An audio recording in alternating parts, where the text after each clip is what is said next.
everybody, and welcome to the Beer Jet Beer of the Week podcast. I'm Luke.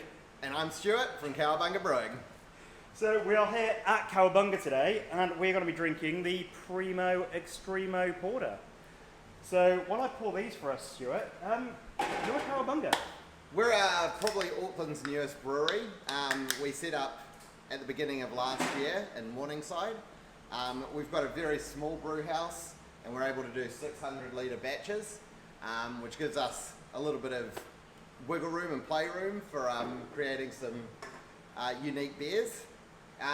We're a team of 3 guys now who've known each other from high school and all the same interests, extreme sports, gaming, Teenage Mutant Ninja Turtles. That's it, the 90s, so yeah. So do you do your own artwork and design? We do. We initially got some branding work done by a company down in Dunedin, and then we've just kind of played around with it. One of our business partners did a whole degree in design and marketing, so comes in pretty handy for this sort of thing. Yeah. Brilliant. Well, cool. Cheers. So, with Cowabunga, what sort of beers are you planning to be making? So I think for me, mostly the American styles, you know, the big IPAs, some hazies, and then through our smaller seasonal varieties, we'll do a few more unique ales and things. Well, a couple of us are really big fans of dark beers, so I think we'll be seeing more of those coming out over the year. And hopefully, you know, punters and drinkers start to develop more of a palate for it, and we see those moving a bit faster, so that'd be cool. But yeah, I mean, I travelled to America and did a whole tour of the breweries over there, and so that's kind of where I'm coming from. Yeah. Amazing. Yeah. So, had you worked at a brewery before you started Cowabunga? I hadn't, no. We'd been home brewing for 10 years out of the garage. The same thing. So just a little bit bigger. bigger now. Yeah, some automated cleaning now, so it's quite nice. But no, we took over the whole garage, and then got to the point where we were either going to scale up in the garage or go commercial, and an opportunity came up, and we went big. So. And that's always the thing, that it takes a certain amount of time to brew 20 litres as 20,000 litres. That's it, yeah. So it's quite, there's not much difference there. A brew day is still a brew day for us, so Same amount of work, pretty much, same amount of time. That's it, but we just produce more, and we're able to sell it now. Which is really cool. Well, it's awesome seeing your beer in cans. That's it, that was a new, after the last lockdown, we had a really successful trip down to Beervana. And then when we got back, obviously into lockdown, couldn't move any of our kegs, so we decided to pivot and accelerate our canning a bit faster. So now that's really rolling, and already booked in crafty canners to come and do a few more sessions with us. Brilliant. So things are, it's really helped push the brand a bit, I think. Yeah, which is really good. Fantastic. Yeah. Well, the beer's pretty good. The beer's good. So we, one of our favourite beers was the Primo Porter. It's one of our core range. And after a lot of good feedback, we just decided to amp it up a bit and see if it would do any better. So we're basically the same core recipe, but we've just turned everything up to get it to the 7%. And it feels just a bit bigger. So you got like light chocolate, some roasted barley, giving it all those coffee and chocolate flavours underneath. And then quite a big dosage of Simcoe and Taiheke on the hopping. So it's a little bit more hop forward being an American porter, but it's still pretty drinkable. It's just great balance. It's got really nice mouthfeel to it as well. It's got that sort of nice sort of bitter finish that keeps you coming back for more. That's it. And then you do pick up that coffee and chocolate especially when it warms up a bit, so that might be something you want to try as well. Definitely beer to be drinking at more like cellar temperature, so I guess more like sort of 12 degrees or thereabouts. So maybe an hour out of the fridge is a good temperature for this. Absolutely, you'll pick up a few more different things than you would at fridge temperature, I would say. And it's nice having a good porter like this that it's got no adjuncts in it. It's just all like the malt and the hops. Just malt and hop. It's real simple and real clean. So I don't know if it's a matter of that people just love drinking stouts and porters that have extra shit put in them.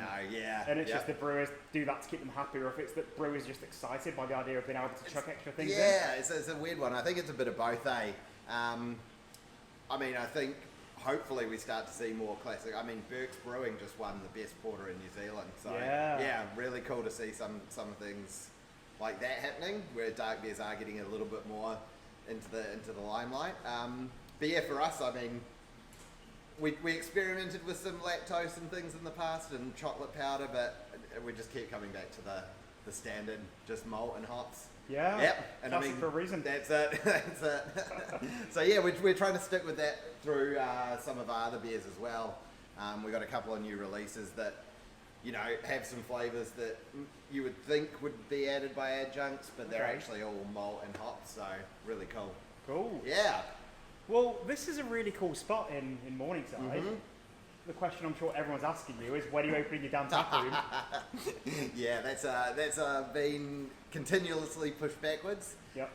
We're still working with the council to get some things just finalised. It's not easy, hey? It's not. It's not. And with the layout we've got as well, there's some special things they want with our toilets being at the back and access through the front. So yeah, hopefully soon, and people can come in.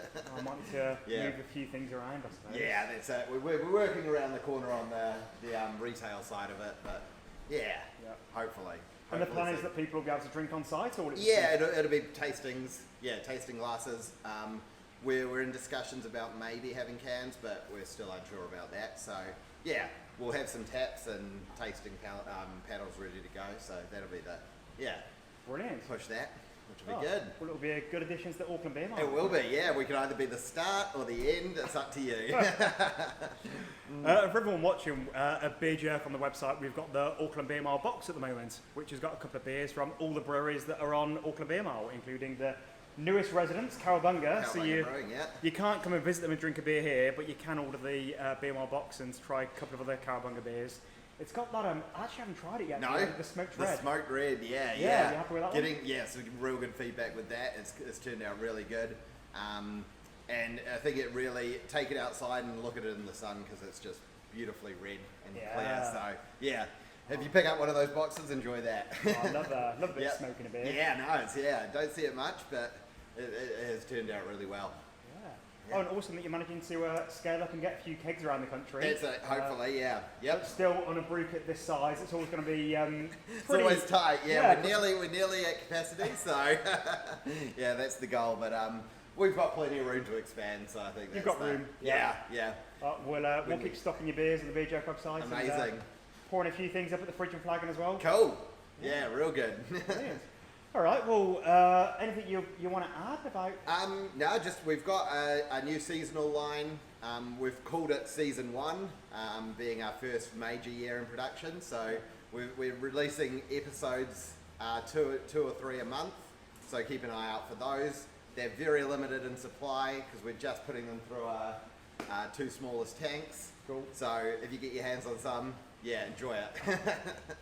Oh, and I'm really going to put you on the spot here. Yep. So every week with the Beer of the Week, we do a music match. Okay. Album match. What album do you want our Beer Jerk members to be listening to while they're drinking this beer? Right off the top of my head, the first band that came to me is Pup. Okay. They're a Canadian pop punk band. They've got an amazing album that came out about 2 years ago. Yeah. So I would look that one up. Cool. The name completely escapes me, but anything by Pup would be great. Pup like a puppy. Yep. P-U-P. Okay. Yeah. Well, I'll share a link to that in the email, so you'll be able to just click through to that. And I hope you all enjoy this week's beer. We'll see you next time. Cheers, Stuart. Thanks for having me. All good.